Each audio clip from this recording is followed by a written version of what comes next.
Hey, how's it going, guys? In this video, I'm going to be reacting to the second part of the French Revolution by Oversimplified. Let's go. King Louis and his family were now in the Tuileries Palace in Paris, where for the next couple of years, he watched as the revolutionary government began to strip away his power. And fearing for his safety, he had to stay on their good side. Hey, look who it is. It's my favorite revolutionaries. Yep, I'm your #1 fan. What can I do for you? Hey, King Louis. So we've made a few decisions. First, all of your friends in the nobility are going to have to pay taxes the same as everyone else. Great idea. I love it. And as a side note, the tax money can no longer pay for all your lavish parties. Great. I hate those parties. They're Sure you so do. awkward. And also, we're taking away your Porsche. Oh, come on! I mean, yay. The king continually found demand after demand being made of him to prove his support for the revolution. On one occasion, a mob would invade the palace and demand he wear the revolutionary bonnet. This is the face of a man who is definitely pretending he wants to wear that bonnet. Now around here, I want to mention that one thing King Louis had a problem with was people constantly raiding his palace. But one thing he didn't have a problem with was raiding noobs on this video's sponsor, Of course we're gonna do that. Raid Shadow Legends is a brand new collection RPG game with amazing 3D graphics, an awesome storyline, and giant boss fights, all free to play on your phone. There's over 400 champions for you to collect and customize, and crazy battles and events that will get you hooked immediately. You can find me in the game under the nickname Oversimplified, and if you're quick enough and cool enough, you can join my clan. Go to the video description, click on the special links, and you will instantly get 50,000 silver and a free epic champion as part of the new player program to start your journey. Good luck, and I'll see you there. Now where was I? Oh yeah. Seeing the situation rapidly turning against him, the king decided it might be a good idea to leave France and mount a campaign to retake his country from abroad. Luckily for him, he was married to an Austrian, so on the night of June 20th, 1791, the king and his family disguised themselves as servants and attempted to flee to the Austrian... That's gonna go over well. The royal carriage made a stop in the town of Varennes, and the postmaster there was like, "Hey guys, what's up? Where are you off to? We are but a collection of inconspicuous servants heading for the border for no particular reason at all." Say, you, the fat one, you look kind of familiar. Aren't you the king? Nope. Let me see your passport. It says here you're king... Are you telling me that they didn't use fake passports? Not me. What amateurs.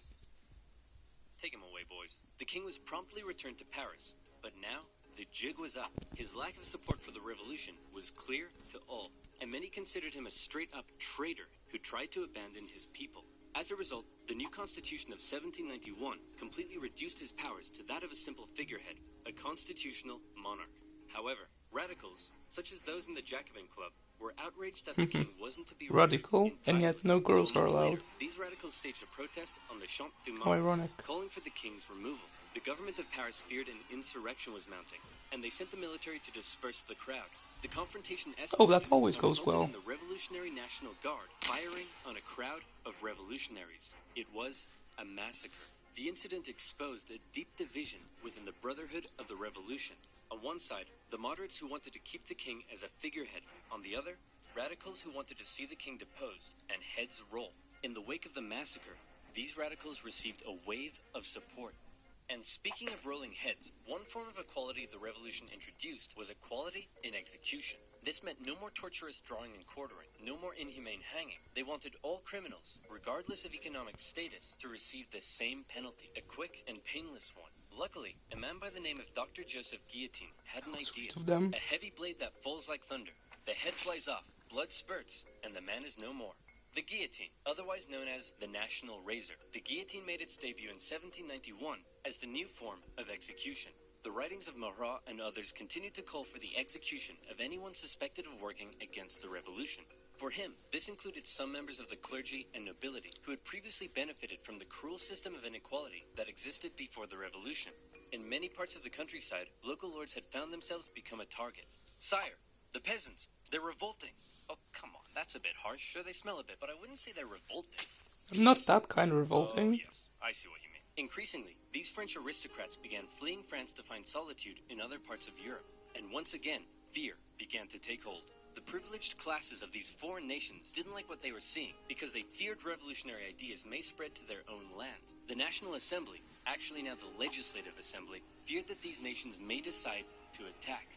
Then why don't we attack them first? No, you idiots, we are definitely not ready for war yet. Did somebody say something? France declared war in Austria in April 1792 and immediately got pummeled. It also didn't help that Austria's ally, Prussia, joined in the fighting. The Prussian Duke of Brunswick posted a letter warning the revolutionaries that if anything happened to the king, he would burn Paris to the ground. The Duke's letter proved to be a massive success in inspiring the people of Paris to do the exact opposite of what he intended. They were enraged by the threat, and on the 10th of August 1792, the tension in the city exploded, and a mob stormed the king's palace. Fighting broke out between the revolutionaries and the king's Swiss guard, with casualties in the hundreds. King Louis fled and took refuge in the chamber of the Legislative Assembly, where Robespierre and his radical Jacobins were gaining ever more power. Given the developing situation, the chamber decided to hold a vote, and in what some considered to be a second revolution, it was decided to suspend the monarchy entirely. King Louis XVI was now just plain old Louis, and he was sent to a prison cell where an eye could be kept on him. A month later, the newly established National Convention officially declared How many names is this the French gonna have? Republic, and society underwent a massive change. Enlightened ideas of democracy and equality were being implemented, but very quickly, these ideas seemed to become secondary to fear, paranoia, and a thirst for blood. The new republic began working to violently remove any semblance of the old royalist regime. The church became a prime target. Priests who refused to take an oath to the revolution were deported or arrested. A new state-sponsored atheistic religion named the Cult of Reason was created as a replacement for the Catholic Church. Notre Dame, along with many other churches, had their religious treasures destroyed and were converted to temples of reason. Even the Christian calendar didn't survive, as a brand new revolutionary calendar was soon introduced. Hey, That honey, didn't I'm last. home. Yeah, whatever, jerk. Whoa, what's wrong with you? You forgot. Forgot what? Everything. This entire year. My birthday was on the 3rd of Germinal, our anniversary was the 12th of Thermidor, and you promised that in Frymare, we'd go on a romantic weekend trip to Venice. No, You sound I like said a we'd do that in Viking. December. December hasn't been a My thing birthday. for years. The government of Paris, now under the control of the radical sans-culottes, began rounding up suspected enemies of the revolution and sending them to prison in the thousands. Naturally, a large number of those arrested were members of the clergy Really? and That poor guy? aristocracy. As France's foreign enemies continued to close in, panic spread. Georges Danton made impassioned calls for men to defend the Republic, and tens of thousands of troops left Paris for the front lines. However, in their absence, Paris was left to its own devices. As enemy troops arrived in Verdun, the people of Paris feared that their crowded prisons were becoming a battle breeding there. ground for counter-revolutionary It's conspiracy. World War What One, would was it? happen if the Prussians reached Paris and freed the aristocrats? Marat believed he knew what would happen. The aristocrats would enact their vengeance on the people. Fearing those they had already imprisoned, mobs descended on Paris's prisons. They broke in, and during the brutal September massacres, aristocrats, priests, and others were tried and executed on the spot. Even women and children weren't spared. Oh, that's With harsh. over 1,600 victims, word of the massacre spread across Europe. One British newspaper wondered, are these the rights of man? Is this the liberty of human nature? But there was still one man in particular that Robespierre and his radicals really wanted to see executed. Austria and Prussia pledged that after they defeated France, they'd return King Louis to the throne. Well, checkmate Austria and Prussia, because you can't return a man to the throne if he's already dead. Citizen Louis Capet was put on trial for treason. Obviously, he was found guilty, but his punishment was less certain. Many moderates wanted to simply deport him, but Robespierre insisted the revolution could only live if the king was dead. A vote was held, and by just one vote, His Louis descent was into sentenced tyranny to the began. guillotine. If you don't mind, I'd like to say a few words first. Gentlemen, I am innocent of everything of which I am accused. Wait, you're too loud. They can't hear me. Hang on, I haven't finished yet. Wait, dude! Oh, that's a shame. Uncool. In her prison cell, Marie Antoinette heard the guns fire, signaling her husband's death. Before long, she would meet the same fate. Back on the war front, France defied all expectations and actually managed to push the enemy back. But then more countries joined the coalition against France, and it all went to pot again. What do? Conscript the masses. The National Convention introduced a conscription law, with each regional department having to meet a certain quota of men for the What army. happened to However, liberty, not equality, everyone was happy fraternity? with this new law.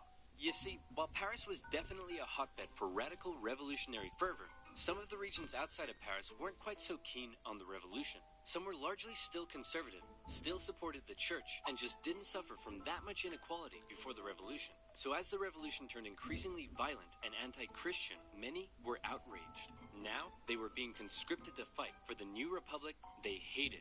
That was the last straw. Counter-revolutionary uprisings erupted in a number of regions across France. Some would last for years, such as in the northwest, where a large-scale uprising was led by the Owls.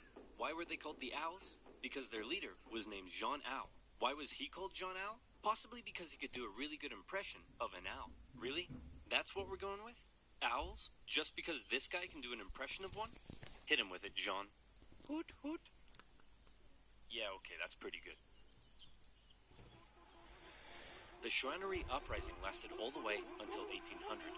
In the summer of 1793, the southern city of Toulon invited the British Navy over for some tea and crumpets. And then they asked if they'd possibly like to stay and occupy the city. Being an important naval base, this It's was like a the heavy blow Glorious to the Revolution all over again. unknown young captain by the name of Napoleon Bonaparte to help stage the siege of the city. Toulon was recaptured by France in the winter, and for his service, Napoleon was promoted to the rank of brigadier general. The most infamous counter-revolution, however, occurred in the Vendée region. Throughout 1793, I'm gonna react to a revolutionary video of forces this guy clashed with the later regiments on. of Catholic and Royal Army. The Republic defeated the counter-revolution through cruel pacification. In particular, General Jean-Baptiste Carrier committed brutal atrocities. In one instance, he had thousands of civilians, priests, women, and children tied to ships, which were then sunk. Carrier would later be found guilty of war crimes and executed. Back in Of Paris, course. the government was still dominated by moderates. With the war going badly, revolts in the provinces, and the economy getting worse, it seemed the government just wasn't doing a very good job. Radicals' fear for the safety of the revolution intensified, and Marat even began calling for the moderates in the government to be executed. In return, the moderates called for the arrest of Marat. This led to a chain of events with the two sides in heated conflict. Robespierre declared the Jacobins to be an insurrection and called on the people to arm themselves. It all ended on the 31st of May 1793 with the National That's when Convention my mom was surrounded born. by radical Saint-Culotte 31st and of May, 29 not moderate 1793, Girondin obviously. politicians arrested. From this moment on, the moderates ceased to be a political force. Robespierre and his radicals would be in almost total control of the government. And this brings us to the story of a woman named Charlotte Corday. Charlotte lived in the northwest city of Caen, and like many in the area, was horrified at the rapid radicalization and increasing violence of the revolution. And the man she blamed more than anyone was Jean-Paul Marat. She wanted to bring peace back to France, and so she did something drastic. She traveled to Paris and told Marat she had a list of enemies for him to publish in his paper. Marat eagerly invited her in for a meeting. So where's that list of enemies you promised me? Here it is. Wait a minute. This isn't the list of enemies. It just says, yippee-ki-yay, mother... And just like Real that, John Clay. Marat was no more. Charlotte was quickly arrested and sent to the guillotine. Her dream of restoring peace, however, died with her. Marat became a martyr. In temples of reason, symbols of the dead Marat became the new crucifix. In death, he became an even more powerful inspiration for the extreme levels of violence Like Obi-Wan that were about to Kenobi. rip throughout the new republic. And that's right, here comes the Reign of Terror. If you thought this revolution already sounds pretty violent, well, you ain't seen nothing yet, son. The radicals were now in control, and they believed not only was France surrounded by foreign enemies, but that within the masses, there were also plenty of internal ones too. Individuals not loyal to the revolution, conspiring to bring about its downfall. Robespierre and the rest of the radical faction were having none of it. A new committee of public And safety that's how was it established starts. with 12 members. Its purpose was to protect the new French Republic from its enemies, and it basically became a 12-man dictatorship with Robespierre as its leading voice. The Revolutionary Tribunal was also reinstated, a special court created to streamline the process of trying suspected enemies and handing out their death sentences. With these two new institutions, Robespierre wanted to scare France's enemies straight. In September 1793, it was announced that terror would be the order of the day. In other That's words, not something you fear want to hear. had become official government policy. And from then onwards, we enter into the period known as the Reign of Terror. Spies and secret police were everywhere and watched the people closely. France's public had to be extremely careful what they said and how they behaved. Obviously, criticizing this new system, or the government, would quickly have you sent off to the guillotine. But that's not all. Even the most minor offense could have you tried before the Revolutionary Tribunal. Hello, Citizen Martin. Hello, Monsieur Dubois. Monsieur? Did I just hear you say Monsieur? That's the old style of address, my friend. To the guillotine! You know what? I didn't like him, but I do feel kind of bad for the king and his family. Oof, expressing sympathy for the royal family, are we? To the guillotine! 12 sous for a loaf of bread? That's way overpriced. To the guillotine. Man, this bread line is taking forever. To the guillotine. And you look like you're thinking anti-revolutionary thoughts. To the guillotine. Max, we're sending way too many people to the guillotine. To the guillotine! This is Chop, getting to chop, his head. Chop, chop, chop, chop. It was insane. All across France, about 40,000 people were killed for suspected crimes against liberty. Let's say your neighbor won't stop mowing the lawn at 7 in the morning. Well, then all you gotta do is tell the government they've been talking smack about the revolution. And there's a good chance they'll end up in front of the Revolutionary Tribunal. Maybe they'll even be executed, taking a metaphorical load off your shoulders and a literal one off theirs. The most prominent victim of the Reign of Terror was a certain Marie Antoinette, who was finally tried and found guilty of treason in 1793. She expected she'd be brought to the guillotine in a royal carriage, fit for a queen. Is that one of those Star Wars weapons? However, was a wooden tumbril. At 37 years old, the most hated woman in French history met her end on the 16th of October, 1793. So young. Robespierre had saved the revolution through terror. Internal dissent was being suppressed. The food situation was no longer quite as bad. Even the French military had got its act together again and pummeled the Allies at the Battle of Fleurus. For Danton and his followers, the time was right to try to normalize the French Republic. Hey Robespierre, so we were thinking that since things are finally going better, maybe we should rein in the terror. Let me And while guess, we're on it, to the we could possibly guillotine. start taking it easier on the church, and also try to end this costly war. Oh, crap. As time So I was went on, right. Robespierre seemed to go, for lack of a better term, a bit mental. He was hell-bent on creating what he called a republic of virtue, and for him, this meant amping up the bloodshed even more. Throughout the spring and summer of 1794, executions reached an unprecedented level during a period known as the Great Terror. Even those closest to him found their way to the guillotine if they dared oppose his ideas and actions. This is even worse than Russia during the Stalin period. The rest of the convention, he created a new deistic religion called the Cult of the Supreme Being, along with the new annual Festival of the Supreme Being. Man, I think Robespierre is really starting to lose it. He thinks he's a god or something. Nonsense. Sure, he's gone a little extreme, but he doesn't think he's a god. My children, You were saying? bathe your immortal souls in the virtue of my republic. Okay, yeah, he's completely lost it. Robespierre's ultimate mistake, however, came on July 26th when he made a speech That's to when the my brother National was Convention, born. in which he said Again, this, the date. I have in my hand a brand new list of enemies to be sent to the guillotine, and many of you are on this list, but I'm not going to tell you who yet. What do you think of that? I think we should send Robespierre to the guillotine first. All in favor? No. 2 days Robespierre, later, you Robespierre idiot. became the final victim of the monstrous terror Never and let that power paranoia get to your head, he had man. created. Many historical accounts of the revolution end here with the death of Robespierre and his terror. But the revolution officially continued for another 5 years, until 1799. So what happened between now and then? Well, after the fall of Robespierre, a more moderate political group called the Thermidorians took control of the convention. They That's wanted nice. to restore stability to the government. Now, Robespierre's allies and other radicals who had fueled the terror themselves became the target of political suppression. Bourgeois street fighters took on the radical sans-culottes in the streets during a period named the White Terror. In 1795, the Thermidorians drafted a new constitution and created a government called the Directory with the purpose of preventing power from being able to fall into the hands of a single individual again. As this new government was being established, royalists who wanted to bring the monarchy back to France saw this moment as an opportunity to strike. They staged an insurrection in Paris and battled with the National Guard in the streets. Luckily, one Napoleon Bonaparte happened to be in Paris at the time, and he took control of the situation, firing on the crowd and putting down the insurrection. From this moment on, the people of Paris would never again be able to stage a popular uprising and lost their control over the revolution. For his actions, Napoleon became a general and was sent to take control of the Nice French one, armies Nappy. in Italy. The new Directory remained a fairly ineffective government for the remainder of the revolution. It was plagued with corruption and struggled to keep the economy afloat, and as a result, wasn't very popular. For the people of France, with the strict social customs of both royalist France and the terror gone, they didn't really know what to do with themselves. Men no longer removed their hats when talking to women. Different classes began intermingling, and a publication began circulating that looked a lot like a modern dating app.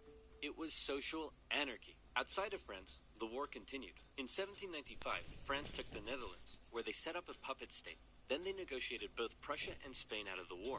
The British attempted to land French royalists in the west to reinforce rebellion, but that plan failed. In 1796, the French planned a three-pronged attack with the aim of marching on Vienna and knocking Austria out of the war. The two northern armies were defeated and forced to retreat. However, Napoleon in the south, with groundbreaking military strategy, won battle after battle after battle. He pushed the Austrians out of Italy Nice one, and Napoleon. began closing in on Vienna.